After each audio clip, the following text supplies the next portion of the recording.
Jeff, you just drove this crazy car in. You were just on the podcast. You talked about it, but tell us about this car again. So it's a 1932 Helicron. It's a prototype, one of a kind. And again, the propeller-powered cars.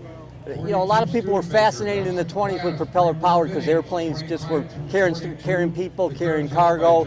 And some people thought the propeller was going to be the wave of the future, not just for planes, but for cars and boats and trains and buses and everything. And so there was a lot of people that did prototypes. Layat made 20 production cars from 1919 to 1925, but most of them were one-offs like this, right? Yeah. So what was it like driving it just now? Watch out behind you. What was it like driving it just now through crowds and expensive cars in an area you really haven't driven much around? Yeah, you know, it's not too bad. The worst thing is it's wide in the front and it's a little narrower in the back, so you have to kind of watch the front. You got to be a little careful of people, right? Photographers like to kind of jump out in front of you. And the one thing you got to remember, it steers in the back. So if you're right up next to another car and you're making a left, you don't want to whack it. You don't want to swing the tail into something else, right? So, but you know, slow is good. Well, thanks for bringing it. Glad to be here. All right, at the Cincinnati Concours here, and we've got one cute micro car, and I've got Mark Green to tell me about it. Mark, what are you standing in front of? It's a 1958 Meadows Frisky Sport convertible. How many of these did they make? Not sure how many was actually made over the years, but it was only made for 2 years. So I have so many questions. Why is it called the Frisky? Frisky? I have no clue why they call it the Frisky Sport. It's very cute, right? Yeah, the company that built it actually made engines and transmissions for cars, semis, heavy equipment, Meadows motors. Now I'm 6 feet tall and you're taller than I am. 6'3". How do you fit? Do you fit okay in this thing? Like a sardine. Like a sardine. Oh Yes. My goodness. Okay. And what's it powered by? It's powered by a builder's motorcycle engine. Really? Okay. So what's the horsepower in this thing? 18 British horsepower. 18 British horsepower. Real world horsepower, what does that mean? Is that 17, 15? Probably 17, 16. And how long have you owned the car? My dad bought it in 1962. Are you serious? Really? And it's been in the family. He passed away and I inherited it. Do you mind if I open the door? No, you And these side blinkers are pretty cool. Yep, that's the turn signals. Wow, okay. So you open like this. The suicide doors, yes. Suicide doors. Oh, you got an award of distinction. Nice. Cool. Well, thanks for sharing the car. Sure, no problem. You want to see the engine? Yes, where is it? Just a minute. It'll just take a second to get it out. All right, let's check this out. All the features of home. Are you serious? You got to take the front seat out? Yep. 4 pins holds it in place. That's real safe. Wow. Okay, your son knows. Is that your son? Grandson. Grandson. He knows what he's doing here. Yeah, oh yeah. Oh my goodness. I've never seen someone have to take out the seat to get to the engine. Well, you have plenty of room to work. And not when the points are right there. Oh, no. Trying to adjust them. Not very fun. Wow. There is not a lot to this thing. Well, thanks for bringing it out. Oh, no problem. Thank you. Are you having a good time today? I'm having a good time. Rain's staying away, thankfully. Rain's staying away so far. American Collector Cars, 1946 through 1968, presented by Judy Wells. Sponsored by Sotheby's is the world's largest collector car auction house by total sales. They are the preeminent market maker of high-quality collector cars and collections, regardless of size or complexity. By working in partnership with the Sotheby's team and its network of 80 offices in 40 countries, RM Sotheby's has established the largest client network of any collector car auction house in the world. Join the RM Sotheby's family by connecting with one of their car specialists at rmsotheby's.com or contact me directly at gstanley@rmsotheby's.com. All right, the rain has stopped, and I'm with quite a winner here. So tell us who you are and what you're standing in front of. Yeah, my name's Doug Gicker, and I'm thrilled to be able to show you this car. Actually, the first time I saw this car was years ago at this show, and became best friends with its owner, Bob, and it's finally finished. after all these years. And you won your class, is that right? Yep, first time at Cincinnati where I've actually been best of class, and so. And it matches the color of your car, and you've got a little bit of history and some pictures to show us, right? Yep. So this is a really special car. It's not a routine car. It's called a coach-built car. Yep. And what they did in those days is they took everything from behind the engine and redid it. So it made a totally new top and interior. They could do different models, and then they could actually exchange cars that way, like take the top off and put the original one back on. But it's basically double the cost of an original car. They have to buy the whole car and then redo it. But this car was called a Sedan car. And in my research, this is the Drake Hotel in 1930. And wow. Here is the car, right here. And it was featured in the hotel because dignitaries would come through and they would see these custom built cars and say, I want one too. And so that's how they promoted them. So at this event, King Gustav in Sweden bought the car, but couldn't get it for 3 months because they had to show it at the New York salon. It was already promised. Wow, okay. So, here's the Drake Hotel, and here's the coach builder, Raymond Dietrich. Yep. And I don't know if you noticed, but right back here, it looks like he's got a convertible sedan right in the middle of all his drawings. Right in the middle of his drawings there, yeah. But the car was in Sweden. They repainted it the Swedish national colors, a light blue, and had the crest on it. And when he died in 1950, it came back to the United States.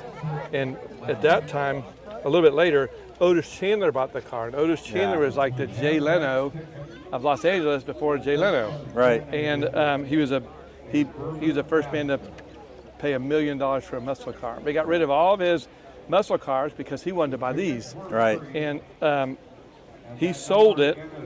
There's his ownership right there, Otis Chandler. But he sold that car, this car, and my friend Bob bought it. And he sent a letter to Bob. He says, I've had hundreds of cars, sold hundreds of cars. I only regret 3. And your 1931 840 Dietrich is one of the 3. And if you ever get rid of it, I want it back. But here's Bob, and I met him next to this car about 8 years ago. Yeah, with Jay. Yeah. And at the time, I only saw the car blow black smoke and wouldn't run. Right. And here's Bob crossing the first car to cross the new bridge coming out of Boston. He was so proud, wow. like 2003. But about 2 months ago, somebody called and said they had an identification plate for this car. And I said, how did you know that? He goes, everybody knows the numbers of your car. Yeah. And here it is, 84087. Wow. There's 3 of them. The other one's 89. I'm not sure what the third is. But here's the letter in 1999 explaining the whole history of the car, the original colors of the car, how it went to King Gustav's family, and it was from this letter that they were able to recreate the original version of this car. Right. And here's a letter of Bob describing the whole thing. I've got the whole letter. And here's the car immediately after it was restored. And this car was featured, a 3-page feature on pinstriping. Oh, wow, okay. Because this 3-level pinstriping is like next to impossible to do, but an expert pinstriper who does a lot of cars for Pebble Beach, and it was in a magazine just for the pinstriping. But here's a black and white of this version in 1931. Oh, that's very cool. And what was really fun is I worked on this car for about 6 years, and to get it back, and we took it up to Detroit to the Packard Proving Grounds, where it once was, and it was a featured car at the Salon Gathering. Okay. And they recollected, I think, 18 cars from that Chicago Salon show. Oh, that's awesome. What a beautiful car. Now tell me about the outfit you're wearing right now. Well, this is the exact outfit: shoes, pants, sweater, long collar. Long collar? That Walt Disney wore when he showed his 32 Packard. Now when would that have been? And Walt Disney was like this. He had his foot up here, his elbow on the radiator, and smiling, looking like that. So hats off to you, Walt. Oh my gosh. The only thing that's I'm missing is the mustache. Now what year would that have been? I think that was in front of his 32, so it would have been the same time frame. Now what about the hood ornament here? This is a leak hood ornament, and what I think is really fun about these, especially coach-built cars, is people can do anything they want with it. They can do any color, Yeah. and they can do custom hood ornaments. This actually lights up with the parking lights for night, and they were typical of people who customize their cars. Yeah, it's absolutely stunning. A fun statement about this car I saw written about it. Somebody said, I looked at that Packard and the chrome covers for the wheels seemed like it might be a little bit much, but then again, if you're the king, maybe there's not too much, there's not such a thing as too much chrome. I would agree with you. Thank you so much, Doug. Thank you. I appreciate it. All right, Brenda, the rain is over and you're showing your MG, which is a feature car for the Cincinnati Concours. So Yes, right here, baby. Tell us a little bit about it. This is an MGNA special. A gentleman, Mr. Evans, had a garage in Wadsworth Common in London, and he was a great MG restorer and servicer, and Wilkie Wilkinson worked for him. Everybody who owned an MG went to him because he tuned their cars, they always won the races. So Mr. Evans has 3 kids, 2 boys and a girl, and he said, hey, we got to put these people in cars. Big racing family. Doreen was 18 years old at the time. Mr. Evans told Wilkie to go buy a brand new MGNA chassis, no body, buy 3 of them, bring them here, and let's put bodies on them for the kids. So they put light, doorless aluminum bodies, very sparse interior, Mom's favorite color here, Cambridge blue, put the racing stripe on it, and if you check into the magazines of the time, this is in 1934, you can see the 3 cars racing with each other. It's a trials car, which meant they raced in the back country, rutted roads, dirt, rocks, up the hill. That's why we have the tires back there. Yeah, you got the knobby tires. Because it's always raining in England, and that's better traction. Now this interior is pretty nuts. You got the transmission right here. You can see everything. Yeah, that's a pre-selector gearbox, which is the precursor to an automatic transmission. And it's great because this car is like a civilized version of an MG K3. Okay. And so you could be driving this, and normally if you're racing and you see, oh, there's a turn up there, I need to downshift, then you got to let go of the wheel and shift. With this one, you can put it in, you'll put it in gear. Let's say you're in 4th and you want to go down to 3rd. You put it in 3rd, but it does not take the gear until you step on what looks like a clutch. It's in the clutch spot. It's actually a switch. Okay. And so you have both hands on the wheel, turns coming up, you put your foot into it, downshifts, and boom, you can go around, you won't lose control of the car. It's great. People loved it for racing. Now you said you had a story that's down to the 100th of a second. Oh, yes. My daughter and I applied for the Italian Mille Miglia. 900 people around the world applied. We were accepted. And this car really got accepted. So there were 7 women's teams. They chose 350 cars. So we're on this race. We're supposed to have a chase car and a mechanic. We have nothing. And we've got Lucas, Prince of Darkness here, so that at night we have no headlights. So my daughter pulls up a flashlight a friend of mine had given me about this big, and she's lighting my way at night with a flashlight. They're taking pictures of us and then selling us the pictures at the end of the race. But they do hundreds of timings, anywhere from 5 minutes to 9-10 hours. And so we were going through one of the timing spots, and what I noticed was my daughter's counting down, 10, 9, 8, and when she said 0, I'm telling you, that tire was right on the line. Oh, wow. I looked up, and the judges, they're timing this, are like bug-eyed with their jaw open. I thought, boy, that's something. Well, let's go. So we just went. Well, that year, Siemens was a sponsor the first time, and they gave us cell phones on a string we could wear around our neck, and cell phone service. So when the last car went through each timing, they would post the results on the internet. So we looked, when the last car went through, we hit that timing to the 100th of a second. We were ranked number 1 for that glorious moment in time. And we did it with 4 $15 kitchen timers screwed onto a clipboard. I got it at Staples, tied on a pen with a string, and my daughters Minnie Mouse watch with the hands. Oh, yeah. That she got when she was 10 years old. Oh, that's awesome. So this car has been lots and lots of fun. It's a real trooper, and we love to drive it. Well, thanks for bringing it to the Concours. You're on the board. You've been doing this. Yeah, I've been doing 47 years. 47 years? Yes, from the very beginning. Wow. Yeah, it started out as a picnic. A friend of mine had a picnic, and we would all come. And Bill Rudd was a big Porsche collector, and he invited Helen Williams one time to one of our picnics, and she looked at all the cars on my friend's lawn. We're having a barbecue. She said, "Come over to my house. We'll charge admission. We'll give it to the Arthritis Foundation." That's how we started. And that's how we started. We're at 47. We're going to 50 and more. We're like the third Second. oldest. Second. Second oldest. After Second Hillsborough. oldest. Yeah. Well, thank you Concours. so much, Brenda. You're welcome. All right, Mike, you won a bunch of awards today for this car, and I know a lot of people don't know what it is, so why don't you tell us about it? Well, it's TVR. It's been around, they were around for about 70 years. Closed their doors in 07, and this was really their flagship car in the end. So they built 211 of these, and quite an anomaly in sports car worlds. Why did you want it? I have about 7 other TVRs at home. I've been a TVR collector for about 35 years, and this sort of was the pinnacle of TVR ownership. Now powered by a straight six? Their own straight six, dry sumped 4-liter inline six, more of a crisscross between a road engine and a race engine. Now this is the factory color, correct? This is the factory color, Cascade Indigo. I think there were about 4 cars built in this color, but there were various other flip-flop paints, also chameleon paints. And what is it called?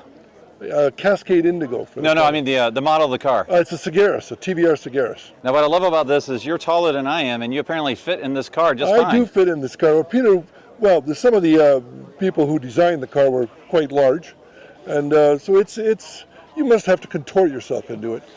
So you have the extra gurney bubble there, kind of? It is a gurney bubble, yes, and also the cushion comes out of the seat. So for track days, so if you've got a helmet on or you're a little taller, you can actually contort yourself and get in the car. And once you're in, you actually wear the car. It becomes a part of you. And it's got quite an interesting spoiler back here with rear exhaust. Yes, that's all factory. All factory. Yeah. Now I notice it has one backup light, and the other light, is that just for... Rain light. Rain? Rain light. Just Oh, for Europe, like racing? Yeah. Well, no, even for just Okay. European requirements, sometimes for a lot of cars, is a fog and rain light for the rear. Do you mind opening the door just No, to take not a at look all. inside? You can do that. I'm not going to ask you to pop the hood because I know it's bolts to get to the engine. The centerpiece does come out. Yeah, look at that. It's got an integrated roll bar right to the ceiling. Oh, sure. Kind of a unique ceiling in there. So the Alcantara in purple, Oh, yeah. quite unique. Yeah, like you said, you wear it once you come in Yeah, here. once you're in the car, you're in the car. 6-speed or 7-speed? 5-speed. Oh, 5-speed close ratio T5 gearbox, wow. Well, thanks for but no driver's aids. thanks for braving the rain. No problem. Appreciate it, buddy. You too. All right, Scott, we've met because of cool GTOs. I have the Unrestored 66 GTO, and you're standing in front of your Unrestored 67, right? Correct, yes. Well, tell us Greg. a little bit about the car. Well, this is a all-original paint car. It's 1967. It's a 4-speed manual with the optional 400 HO engine. All original interior, top, and like I said, exterior paint. It's got 43,000 original miles, and just a super impressive car. Now, you said you have the original wheels, but you found these optional Hurst wheels, right? That is correct, yes. I opted, when I spoke to the original owner, he ordered the car with the poverty cap steel wheels. And, I have them and I like them, but really thought that these wheels would set the car off, especially with the exterior paint color and the red line tires. Yeah, we also both, something in common is you have the optional shift knob as well as the rear speaker. That's right, yes. You have the console. Mine did not have the console. Now, mine was fortunate to be on the Jay Leno show, and I hear you've been fortunate to be on the Jay Leno show as well. Is it with this car? No, actually, I also have a 14,000 mile original 69 Grand Prix SJ. Pretty much unmolested survivor car, so we were just there in April with him. Yeah, and you actually filmed almost exactly a year to the day I filmed. Yeah, we filmed on Good Friday. And we'll do a We'll do a full episode about that experience here when it comes out in September, Yeah, right? great. Yep, absolutely. All right. Thanks, Scott. Thank you, Greg. All right, Chuck, you got really two diverse cars here. Tell us about the one behind you, then we'll go look at the other one. Okay, so this is a 1950 Allard J2 race car. One of 90 originally built, probably one of 20 to 25 that are still left in existence. Most of them got wrecked or beat to holy hell during the racing period. This car raced at Pebble Beach in 51. It raced at Sebring in 53, and then it raced in outside of Dallas, Texas in 58, and was wrecked shortly thereafter. And in 63, it was sold to my friend Andy Piccarella for $500 because the fellow that owned it had to make his alimony payment and didn't have any money. So he spent $500 to buy the car, and Andy went ahead and fully restored it, and he owned it for 60 years. From 1963 to 2023, and then I bought it from through RM Auctions in 2023, with him being there with his daughters. It's a long story. I won't go through the whole thing, but to tell you that this car is near and dear to my heart would be an understatement. Now, I rode in this car once, and it's quite a power plant. What's under the hood? So it's got a Chrysler 331 Hemi in it. It originally had a Mercury V8 in it, and it was changed out because the Mercury was blown up when Maston Gregory owned the car. He was a relatively famous driver, and then Dale Duncan drove it, who was Carroll Shelby's co-driver. Wow. Now you got another car right over here. We'll walk over there, and it's totally different in all respects, Completely right? different. All right, let's go look at this car. Okay. Your grandmother's car? This was my grandmother's car from new. This is your grandmother's car from new. Yep, it's a 61 Rolls Silver Cloud, Series 2. Now what's the letter here in the back? So the letter is to my grandfather. When you bought the car, Rolls-Royce Motor Cars sent you a letter congratulating you buying the car, and then sent you the warranty, the guarantee. When my mom passed away, I found in the bottom drawer of her desk a thing, and all it said was a tube, and all it said on it was RR, and in the tube were these two pieces of paper. Oh my This gosh. was rolled up on a scroll. I've had a couple of Rolls-Royce people tell me this is the only original one they've ever seen. Most of them are all remanufactured. All right, tell us about the car. It's not a two-seater cycle fender muscle, big engine car. No, this is well, my grandmother never drove this car from the time she owned it. She rode in the back. She had a chauffeur named Addison. Oh wow. That I remember as a little kid, who seemed like he was extremely tall man. He was probably 6'5", but when you're 4 or 5 years old, he seemed like a giant. Sure. He drove the car for my grandmother. He took care of it. He washed it. He did the maintenance, general service, and things like that. So how many of these are still in the original family's hands? Any idea? Oh, I'd be surprised if it was more than 25 or 30. I don't know, honestly. Most of these cars, the original owners didn't know how to take care of them or maintain them. They were pretty, and they drove them, and when they broke, they got rid of them and got something new. Well, thanks for bringing them both out, and they both got a little wet, but you're cleaning them up, right? Yes, sir. All right, thanks, Chuck. Thanks. All right, Greg. All right, Pete, you just got best in class. I love Shelbys, especially love 66 Shelbys. Love Hertz cars, even more so rare Hertz cars. So tell us about your car. So this is a 1966 Hertz Shelby GT350H. It's a red and gold one, and they made 60 of these. So it was owned by a gentleman for 54 years out of southern Indiana. He bought it out of Burns Ford in 1967. Wow, and that's who you bought it from? Now I bought it, well, what happened is he passed away. The widow had the car, he took it back to the gentleman who delivered the car to her husband Richard in 1967, and he restored the car. He was part of Kentucky SAC. Okay, so I know, approximately 1,000 Hertz cars. Majority of them were black. Most of them were, I think 85 were stick shifts. Most are automatic. Right. So you have an automatic car here. How many, do you mind opening the door? No. How many red cars did they make? They made 60. All right, is that the rarest number? I know they No, had white. I believe the sapphire blue and gold stripe, they made 58 of those. Okay. And I think white they made 62. The Okay. green one and the red ones were 60. So Okay. there was 240 cars that were non-red and gold, black and gold. Okay, so this is gorgeous, and those are the factory Hertz wheels, correct? Yes, correct. Yeah, they're a little bit different because they're Magnum 500s, but they're deeper dish. Right. So right. they're specific to the 1966 Hertz. Well, I know you said before we started filming this is the first time it's been wet. Well, thanks for bringing it out. At least you won an award today, right? Exactly. Glad I could share it and, you know, let everybody see it. So thank you so much, man. Great day. Thank All you. right, Doug, you have a Ferrari shirt on, yet you're standing in front of a MG. Why? And tell us about the car. Sure. Well, the Ferrari shirt is because I also have a Ferrari, as we've taken to a couple of different places. But the MG is actually my wife's MG. Okay. We brought it out here for Concours Elegance in 2025. Being the British motoring experience is the marquee car this year. So this is a 1953 MG YB. A lot of people don't know about the Y series cars. They were built from 1951 to 1953. It was a pre-war design. They were designed by MG in prior to the World War II. Then after World War II, they hadn't produced any. After World War II, they brought the designs back out to get the British car manufacturing back up and running. And in '51, they came out with them, but they were a post-war design, and they were dated. They're also slow. They have a small little X-Pag 1.25 engine in them, and as fun as they are to drive, they didn't quite meet the needs. So in 1953, after 2 years of production, they lowered the car for a little better handling, made some minor improvements to it, and called it the B, so the MG YB. Therefore, the previous cars were now designated the YA, and those are the differences.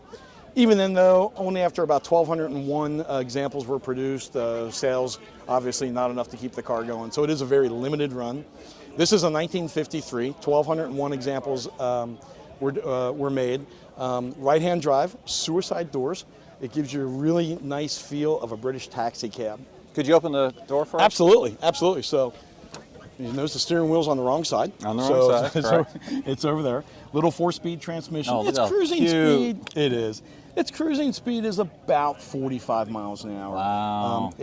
Even though it uses the same running gear as the MGT series, the TC and TD, the dashboard was given a unique dashboard to differentiate it from the T series. So it is unique to just the Y. The back seats, of course, are great for taxi cabs. If you want to drive somebody around. The neat little boot in the back. They made this a picnic boot. Because it is a boot, it's not a trunk. It is a boot, yeah. They made it a picnic boot. It's Oh, got nice. the chains on it. I can throw some luggage on there, strap it down, and go on a Sunday drive with all the luggage that the 4 people inside may need. One thing I really like is the spare tire is actually behind the license plate. Two little knobs on either side. That panel comes off, and underneath that is your spare tire and your jack and a few other storage areas, maybe a quart of oil or something else you might want to take with you. So why does a Ferrari guy like such a slow car, or why does a MG enthusiast like Ferraris? Wow, that's a good question. So the Ferrari's flash, right? And the Ferrari's fun. It's flashy. You know, we have the Magnum PI Ferrari 308 because it's an 80s car. What's really nice about this is the uniqueness, though. You don't see any of these out there. This is the only one I've seen in the States. Now, there could be more. I'm sure there are. I don't know of them. But it is unique, and it's a one-off. You know, I'm a one-off kind of guy. Maybe the 308's not quite a one-off, but I love the one-offs. We have unique cars. Everybody has their own favorite. You know, you can go out and buy a Corvette tomorrow.